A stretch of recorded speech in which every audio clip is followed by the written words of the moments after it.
welcome back to my channel, and I hope you're enjoying using your Ninja Foodi. One of the functions that loads of people say to me that they get a little bit nervous of is using the pressure cook mode.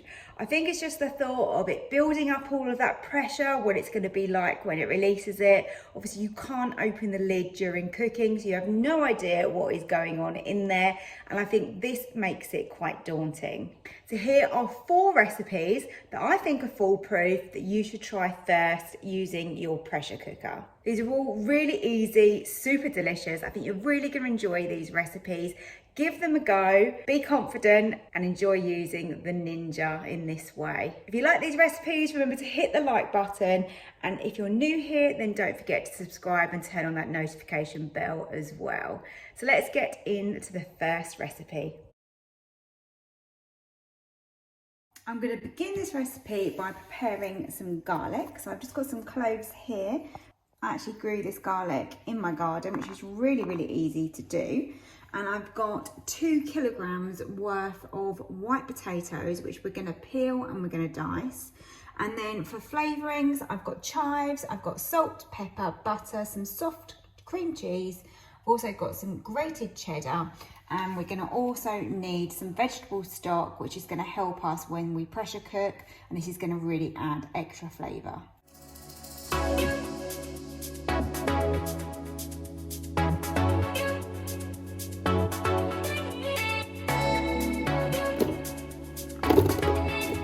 Last of the potatoes going in, they're all diced up, and then I'm going to pop in the garlic cloves as well. So I need to make up 600 mils of vegetable stock. So I'm just going to boil a kettle. Going to use a big jug here, and I like these vegetable stock pots that you can get that look like this rather than a cube, but you can use whatever you want to. Let's pop that inside. So we've made our stock, that's just dissolving in there. It might not all fully dissolve, but it really doesn't matter.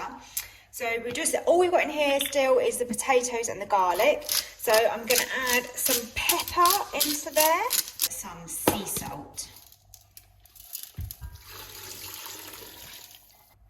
I've prepared my butter, cream cheese and cheddar, so I've weighed those out. Okay, so let's open up the Ninja and put the pot inside. Gonna slide this over to the pressure cook option, and we want this on quick release. Whoops, so there in the middle, quick release, and we're gonna leave this on high. Now, it does seem like I'm cooking this for quite a long time. We're gonna be 15 minutes, but we want these to be so tender that there's literally no work at all to mash these.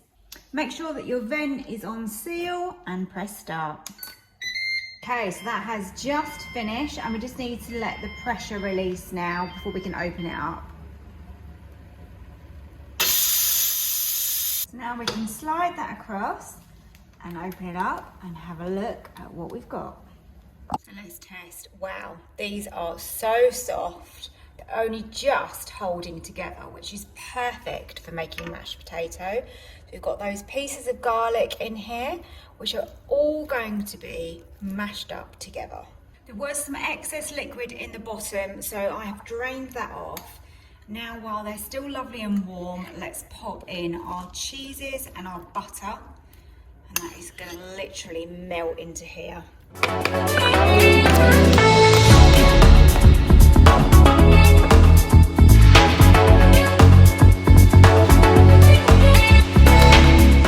This mashed potato is stunning.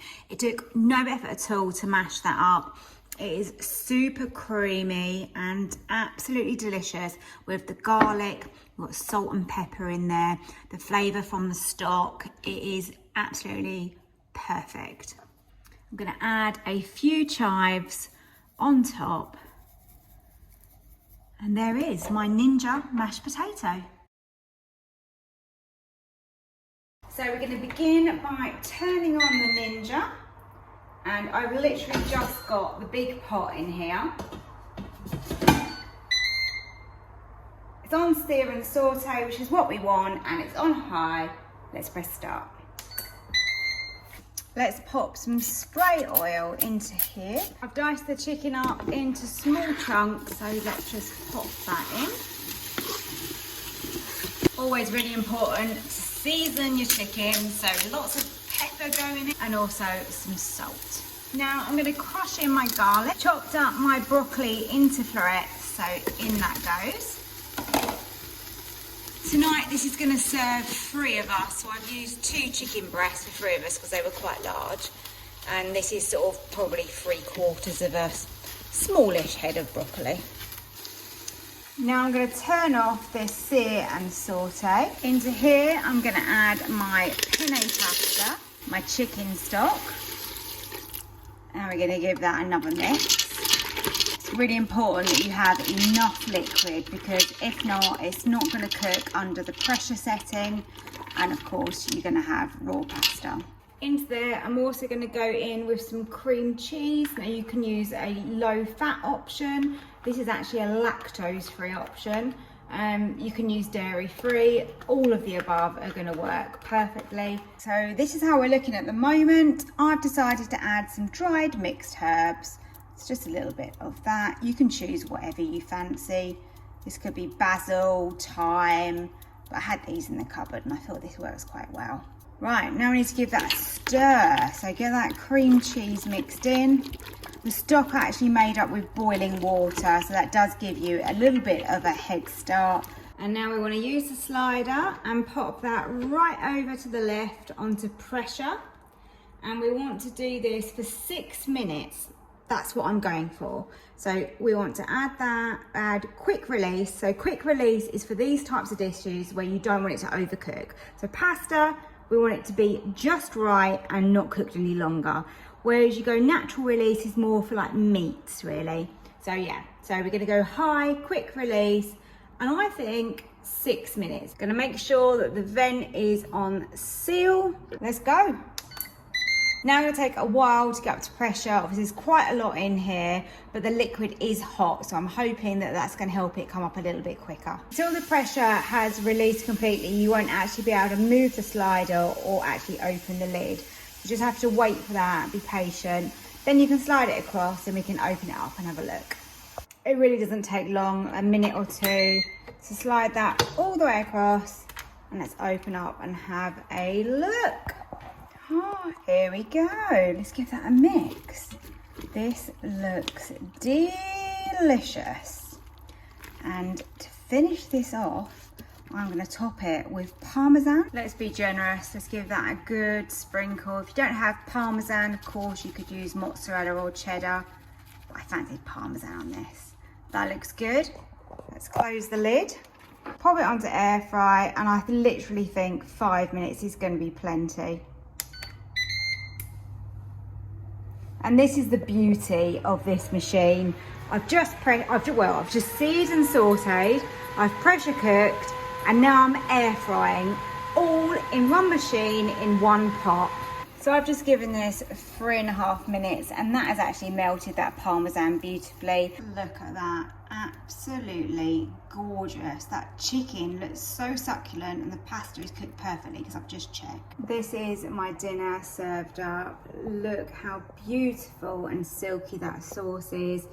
Chicken is cooked perfectly, and we've got that super pasta in there. Let's have a look at that.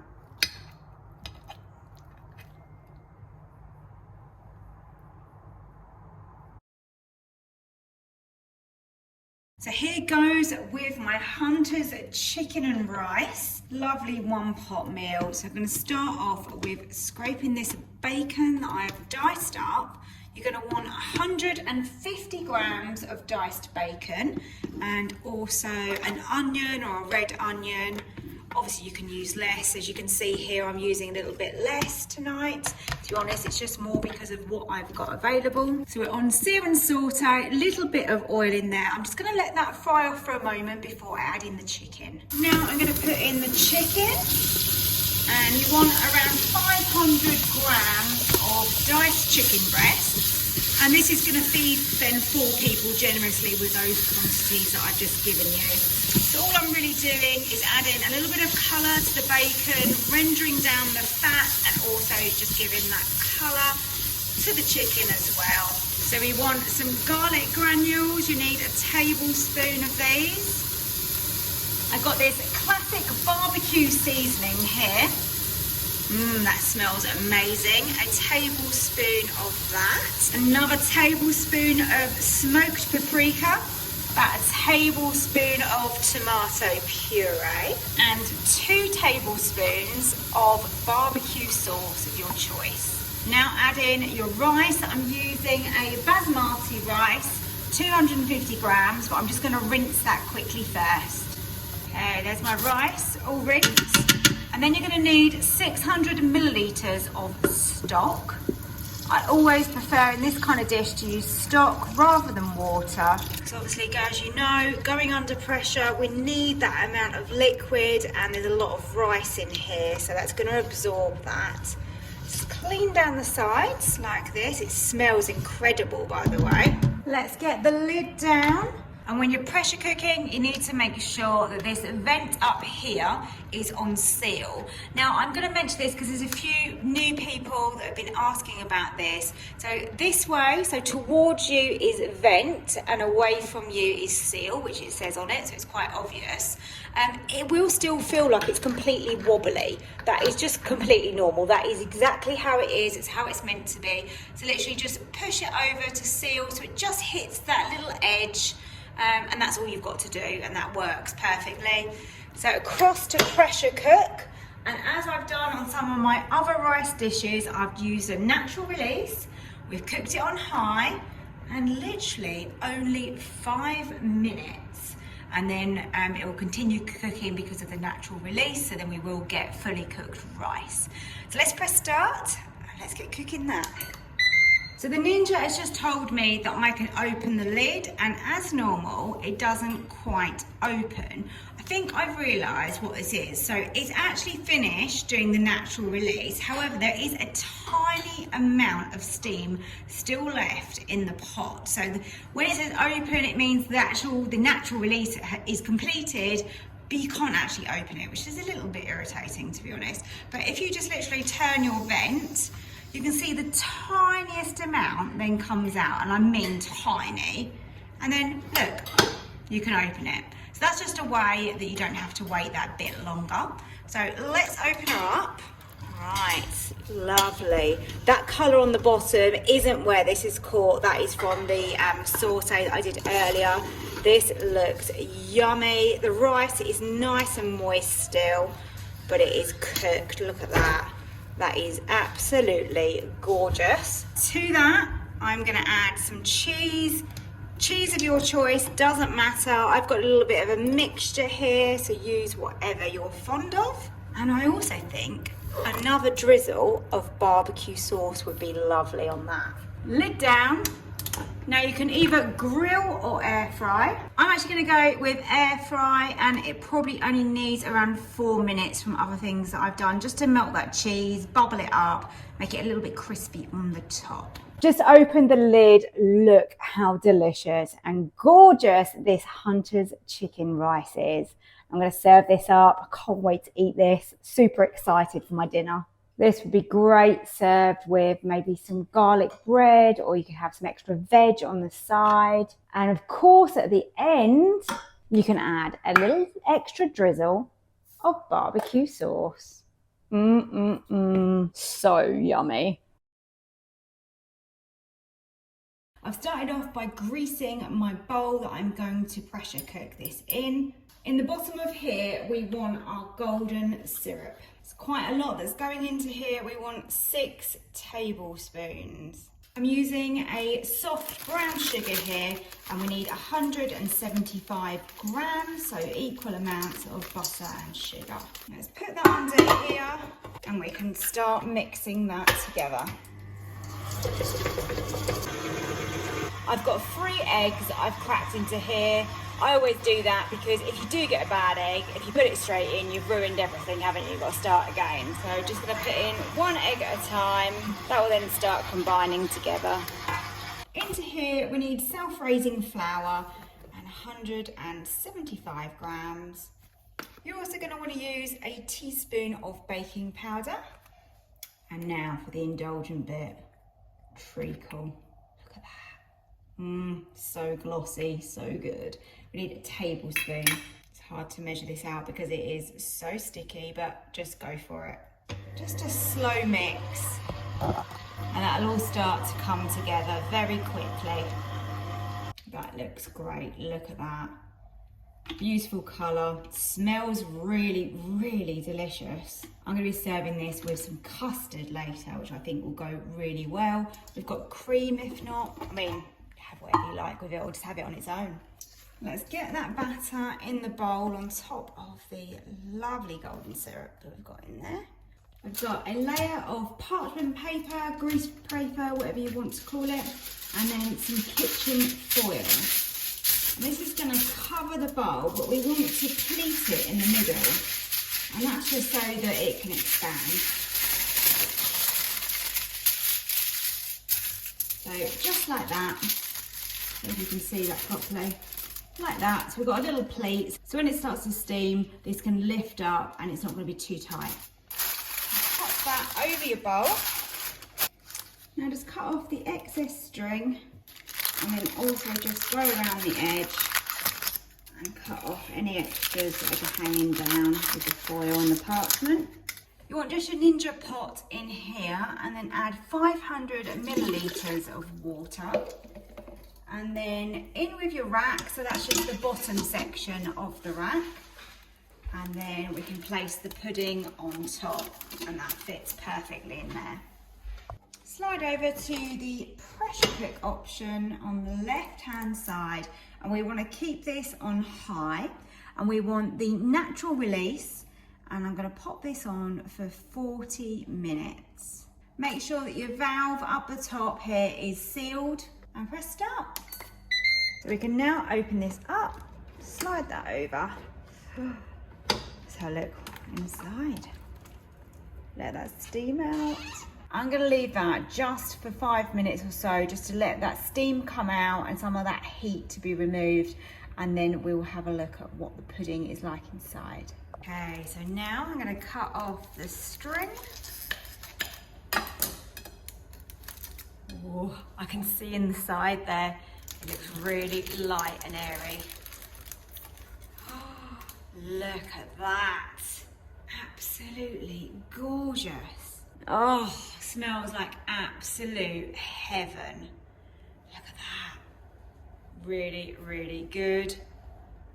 And in the bottom, remember, we have got all of that gorgeous golden syrup. And we're not eating this until a little bit later, so I think I might be best to leave it in here, and it's going to keep it slightly warm as well. But I wanted to show you when it was first cooked, and then I will turn it later on, I'll turn it out onto the plate and I will show you.